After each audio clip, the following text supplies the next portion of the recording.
दोस्तों ये कहानी है एक बच्चे की जिसका नाम सोनू था। वो एक होशियारपुर नाम के गांव में रहा करता था। वो बहुत ही चुलबुला और हंसमुख मिजाज का बच्चा था और वो हमेशा कुछ ना कुछ सोचता रहता था। उसी गांव में उसका एक दोस्त विष्णु भी रहता था। विष्णु गांव के सबसे रईस सेठ का बेटा था, लेकिन वो हमेशा दुखी रहता था। एक दिन विष्णु सोनू के पास आता है। तभी सोनू बोलता है, अरे यार देखो विष्णु भी आ गया। अम्मा क्या विष्णु तू बड़ा दुखी लग रहा है। कुछ नहीं यार। तू यार हमेशा ना दुखी क्यों रहता है? तेरे पास हर चीज तो है, तो फिर क्यों इतना दुखी रहता है? क्या बताऊं यार सोनू, मुझे जो चाहिए वो पापा दिला तो देते हैं, पर फिर भी मेरा मन खुश नहीं रहता। काश कहीं से मुझे खुशियां मिल जाए।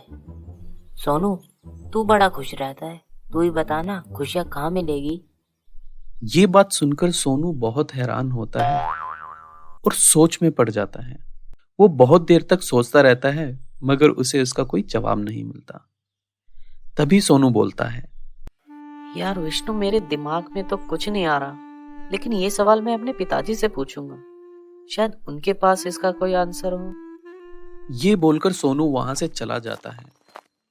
एक दिन सोनू अपने पिताजी के साथ बाजार जाता है।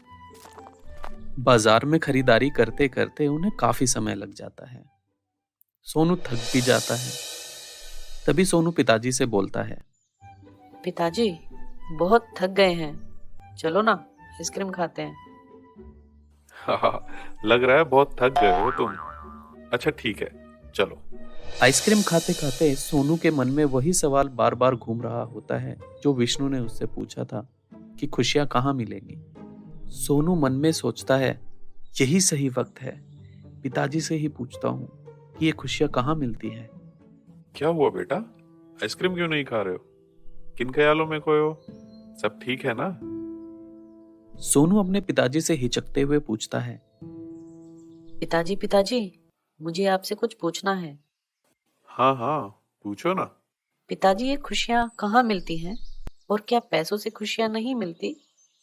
ये सवाल सुनकर सोनू के पिताजी मुस्कुराते हुए बोलते हैं, क्या बात है बेटा, तुम अचानक ये सवाल क्यों पूछ रहे हो? तभी सोनू पिताजी को वो सारी बातें बताता है जो उसकी विष्णु के साथ हुई थी।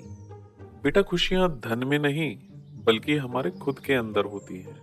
पिताजी मगर मैंने तो सुना है कि धन से बहुत खुशियाँ मिलती हैं।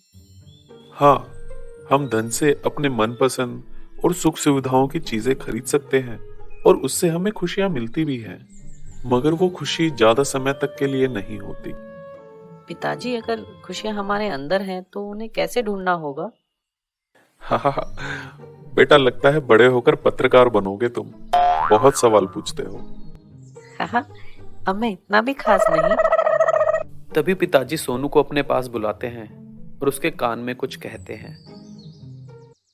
ये करके देखो, शायद तुम्हें पता लग जाए खुशियां कैसे मिलती हैं। फिर एक दिन सोनू विष्णु और बाकी दोस्तों को एक खाली मैदान में बुलाता है और उस खाली मैदान में पेड़ पौधे लगाने का एक कार्यक्रम रखता है। इसमें विष्णु और सभी बच्चे शामिल होते हैं।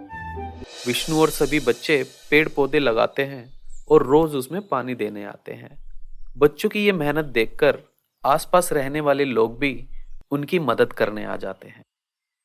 देखते ही देखते खाली पड़ा मैदान एक सुंदर पार्क में बदल जाता है, जिसे देखकर आसपास के लोग और बच्चे बड़े खुश होते हैं।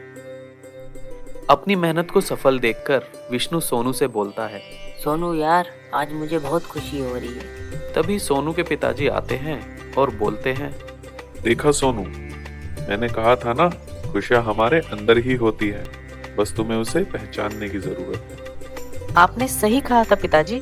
सोनू मुझे पता चल गया खुशियां कहाँ मिलती है। तेरे पिताजी तो वाकई में बहुत बुद्धिमान है।